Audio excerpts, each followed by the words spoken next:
This is Lance from BestKidSolutions.com, live and direct from the playroom since it has the absolutely best lighting. So I thought, hey, this is a parenting and teaching channel. Why not just keep it real? So I figured there's no reason to hide the toys. I might as well just make what's around me work. And that in itself is a great point for parents and teachers in general. And that's what this channel is all about. Now, if you're new to the channel, I've been an educator for over 20 years. My amazing wife is a special needs teacher. We have two beautiful daughters, as you can see from the surroundings here. And I'm dedicated to helping the most important people on this planet. And I'm talking about kids, parents, and teachers. Now, I really would love today's video to be one part motivational and one part informational on the topic of parenting. I am so passionate about this because as a school teacher, I see the power of amazing parenting and what it can achieve, but I unfortunately see the opposite as well. I truly believe that great parenting and teaching is what's going to help change our world for the better. But I think as parents, we get so wrapped up in the hustle and bustle of our lives, trying to balance a checkbook, trying to get our kids to school, then trying to hurry up and get ourselves to work on time, making dinner, going to sports, finishing homework, taking baths, and of course then trying to find time to get them to bed with the least amount of drama as possible. Now please understand, I completely get it. It can be overwhelming at times, and I am right there with you. What we as parents need to remember that this is the most important time in our lives and our child's life as well. There's nothing more important than what we're doing right now with our kids, especially if your kids are younger. Children learn almost all of their interpersonal skills through modeling. How they handle frustration, a fight, or how to solve problems in general are learned from watching the grown-ups in their life. Now, what makes this scary is if you're not around as much as you'd like, who are they watching and whose actions are they really modeling? Now listen, I completely understand how socioeconomics has completely changed society, and many times that requires almost everyone to be in a two-income family, and surviving in parenting is not easy. And that's not even talking about single parents. Single parents can be so difficult, and so overwhelming. What I'm trying to convey here is that I understand that the parenting struggle is real, and that is why this topic is so important. It's going to seem like it's going to take forever for your toddler to actually eat a real meal, your preschooler to go to bed on time, your preteen to finish their homework without getting into a fight about it, and getting your teenager not to go past their curfew will seem impossible. But it will happen, but it takes coming up with a plan right now. My friend, time flies. It really is just a snap of the fingers and they're off and they're an adult. Like in a post I recently put on Instagram, it said, you can't take back the words after it's said, time after it's gone, and the child after they're grown.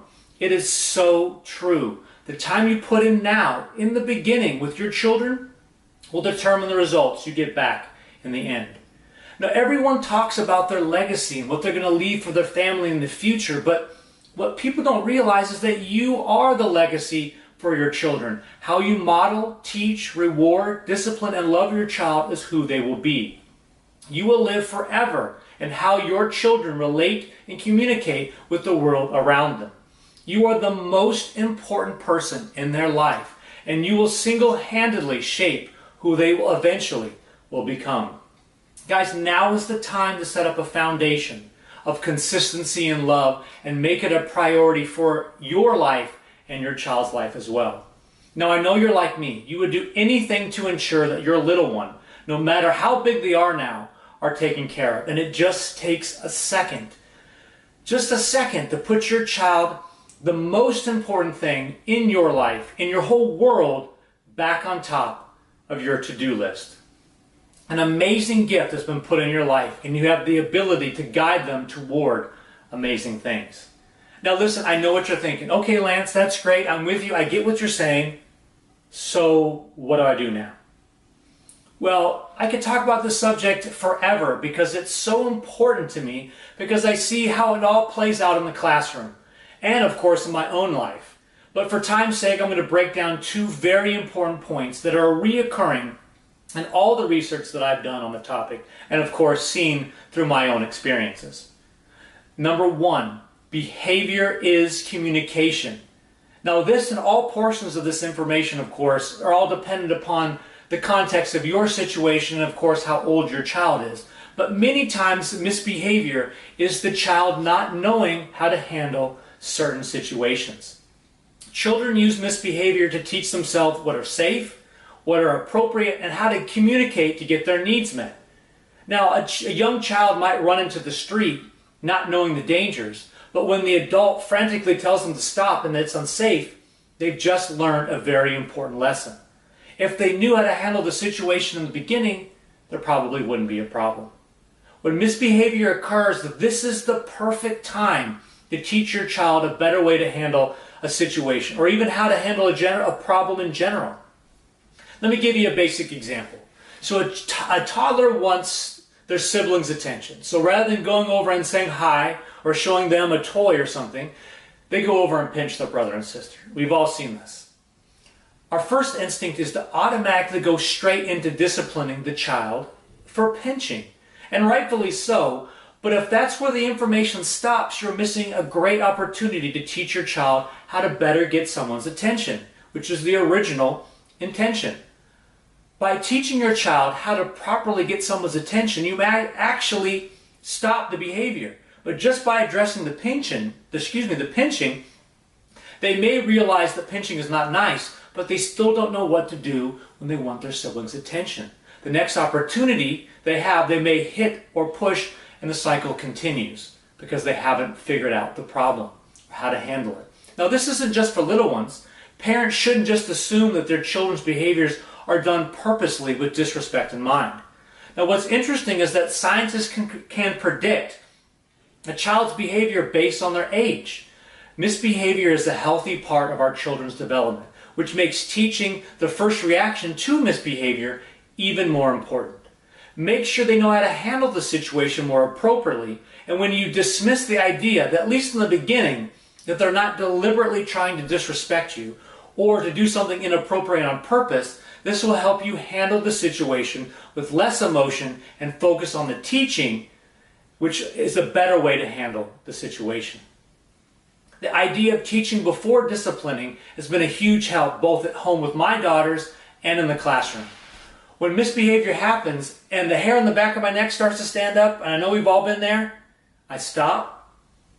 I remember that my daughters or my students may need some more help on ways to handle the situation a little bit better, and I go into a calm teaching mode and help them rather than getting into a more angry, you did this on purpose mode, which usually never turns out very well. Now, studies have shown that children need time to comprehend and process all the choices that they have to make. I can't even imagine all the little things that are going on in their heads, the decisions and things they have to deal with. So remember, they may not get it right away. You're going to have to repeat the lessons and the strategies a few times, but eventually you'll notice one day, one amazing day, that your child will actually use those strategies and handle the situation better. And at the very least, you're going to give them the skills, the life skills, to help them react to an environment in a better way and teach them how to handle their problems appropriately.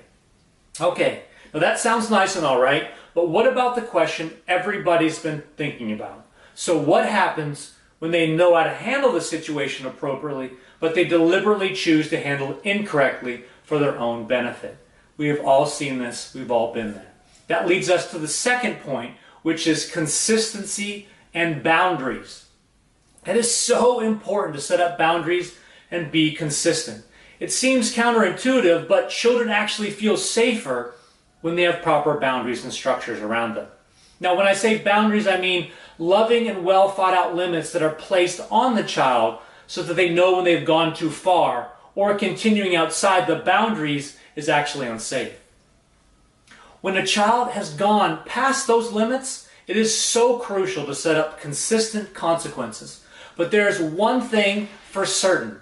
If there is even a 1% chance that you will cave on these boundaries and or consequences that you have set for your child, they will automatically test them at every single point that you can think of until they are 100% sure that you are consistent and that you are not going to cave and your boundaries are not going to crumble around them.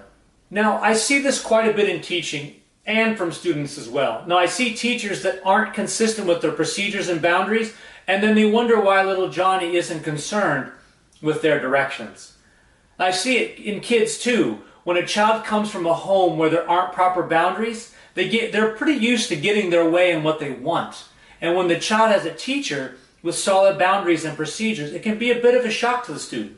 Unfortunately, there's an adjustment period that the child is going to need to go through, and they're going to have to change their ways, or they usually won't be successful until they do. Now, what I'm sure you notice here is that it's not really the child's fault in this example.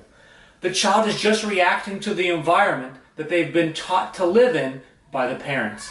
If the child whines, ignores, or becomes irate at home and gets what they want, why would they think it's any different at school? This, my friends, is another extremely important reason why we must make parenting our priority, our top priority, and put the time in the beginning. A student reacts to the environment according to what is shown to them by the adults in their life. Guys, as parents, if we're not setting up consistent boundaries or limits at home, we are 100% hurting our children in school. And we could be setting them up for failure in the long run. And I unfortunately see this every day. Guys, I get it. It's not easy. We work extremely hard for our children. Many people work late. Some people work 2 and 3 jobs to put food on the table. They don't want to spend their 2 hours that they see their kids each day during the week squabbling over homework or dessert. And sometimes we have the time, but it just feels like it's going to take too much time, effort, and energy. But these are the times that are really the pinnacle of parenting. This is the time where you are going to make your child successful. The time you spend with your child during these exhausting times, explaining a better way to handle certain situations or setting up appropriate boundaries, will pay huge dividends in the future. This one decision that you make could be the determining factor between a successful life for your child or a life of disappointment and pain. Guys, you are your child's best hope for success. And with a little dedication and probably a couple extra cups of coffee, you're going to give them a chance to live a well-rounded life and give them the skills to go after their passions and their dreams. Now, when it's all said and done, as parents, that's really all we want for our kids. We want them to be happy and successful on their terms. As I said before, I 100% believe that in the big picture, kids, parents, and teachers are the main force that are going to help make this world a better place. And the more help they get from us, the faster it'll be. My friends, I hope this helped. If you did, please hit the like button, the share button, the subscribe button. Hit all the buttons that you can, because we would love for you to get this out to as many people as possible. We want to help as many people as possible because it's so important to us to make sure that that happens. Guys, please leave comments. Is there something that you have done in your family that's been extremely helpful? Do you agree with what I'm saying? Are there something that's more important in your opinion? We would love to hear your comments below. We really would. Once again, it's all about interaction and helping each other do the best thing that we can for our children. Guys, thank you very much for watching. Once again, please comment below. Please share to as many people as you can, and we'll see you in the next video. Thanks.